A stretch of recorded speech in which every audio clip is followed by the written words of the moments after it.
আসসালামু আলাইকুম রহমতুল্লাহি ওয়া বারাকাতুহু।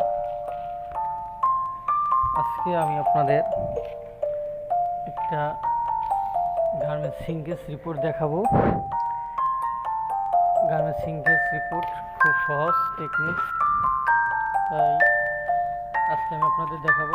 দেখেন, আমি একটা সিঙ্কেজ রিপোর্ট করা, এখানে আমি বায়ার লিখছি এবং বায়ার জেএসকে বায়ারের লেভেলের একটা নাম্বার আছে, যে নাম্বারটা পিসি নাম্বার বলে আমরা।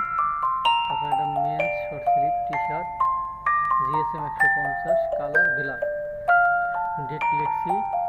তারপর আমরা যে সিঙ্কেজ করবো 40 ডিগ্রি, আর সময় হচ্ছে 30 মিনিট। এখন দেখেন, এখানে সাইজ দেওয়া আছে, সব ধরনের সাইজ দেওয়া আছে। তারপর আমরা এখানে বিফোর ওয়াশ, আফটার ওয়াশ, আমরা ওয়াশের আগে চেস্টের মেজারমেন্ট, এটা হচ্ছে চেস্ট 49, 50, 53, 56, 58, 60। তারপর আফটার ওয়াশ 48, 49, 51, 55, 57, 59। এখন আমার বিফোরে কত ছিল এবং আফটার কত, ডিফারেন্সটা এখানে লিখলাম। 1 cm -1 -1 -2 -1, এটা -0.5, এটা -1। এখন আমি পার্সেন্টেজ করে আসছি। আবার লেন্থের ক্ষেত্রে লেন্থ লিখলাম, বিফোর ওয়াশের এখানে লিখলাম 68, 70, 72, 74, 76। আফটার ওয়াশের পরে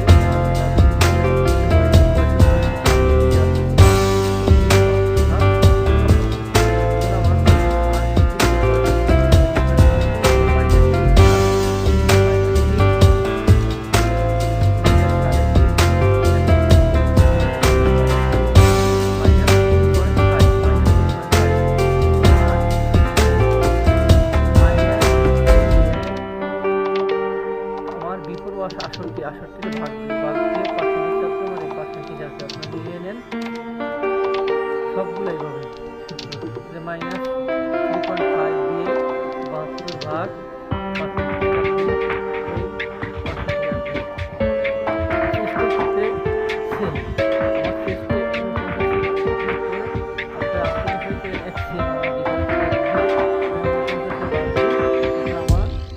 পার্সেন্টেজ আছে, পার্সেন্টেজের চাপ দেবো।